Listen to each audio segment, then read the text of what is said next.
My name is Joaquin and Elizondo. I'm joined here by my good friend, Chris Cavanagh. What's going on, Chris? What's up? Good to be here. We are two of the editors from the Netflix limited series GRISELDA, and with Emmy season now in full swing, we're going to be talking about our official submission here for the 2024 Emmys, episode 103, titled Mutiny. We got to collaborate here as co-editors on this episode. Yeah, episode 103, Mutiny. This is a wild one, comes right in the middle, and I think it has it all. It's got really tender and soft and, and really intimate scenes, and it's got wild chases, and it's got everything in between. To me, like, the pacing was just like a little bit slower and staying on shots more, We were really with just spending I felt a lot of time with the characters, getting to know them, and had really intimate scenes. I see everything that you're saying because, there's that big oneer in the beginning, and you are, you're really,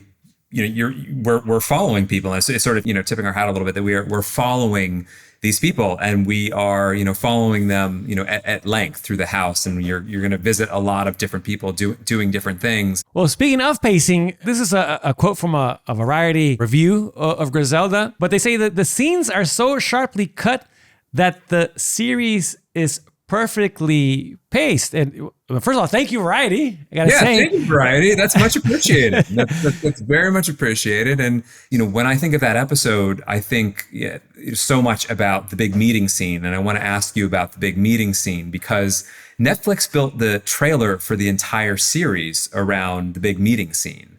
And so, it's obviously a very, important, scene for her character arc. And I'm curious, what you made of it when you first saw it and how you treated it. Yeah, the meeting with the local dealers, right, at the Mutiny.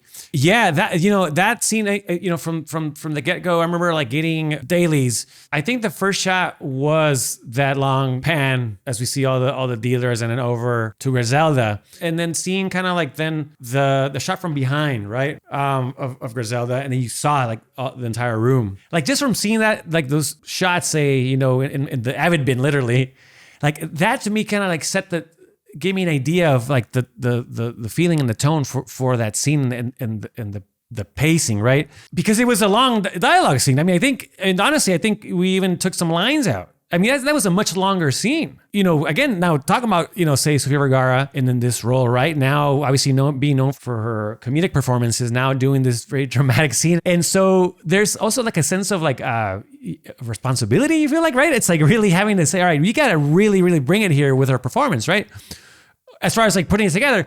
But that's what the thing, when I saw her performance, I was like, wow, man. Like just seeing it in the dailies, like she was on fire. I think I just really embraced that energy and with her cadence and rhythm of her voice and the level, right?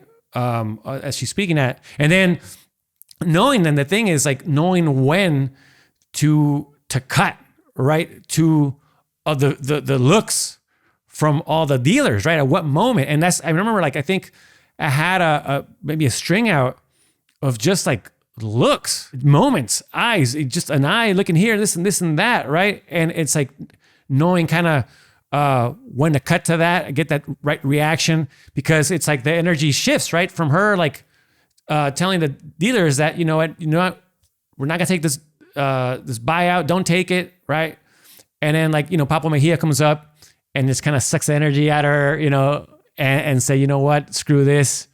And then now we're shifting that energy now to him. And I think going back to her performance, it's almost creating first like this radio play with her as her whole, monologue, right?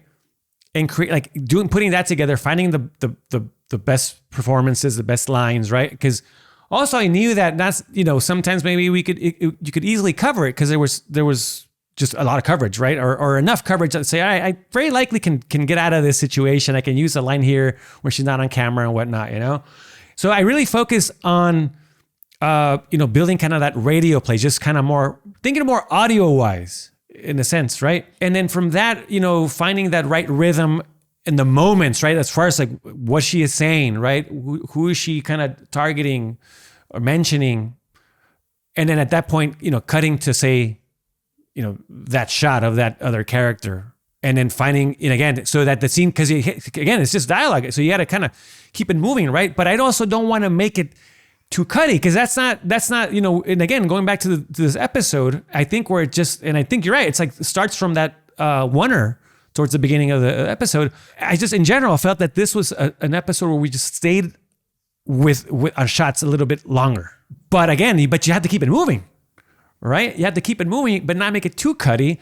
And that was the thing, I think, for me, what I just allowed me or found a way to approach the scene. We were so fortunate with her performance. And what was fun was when we were working on the show, you know, this was 2022 when we were working on the show, and you tell people, you know, who it is and what's going on. And so they would kind of naturally wonder, like, you know, can she do it? Can she bring it? I remember the sense of confidence that we all had in post and in production. Like, yes, she can do it. Yes, she can bring it. And the world is going to see.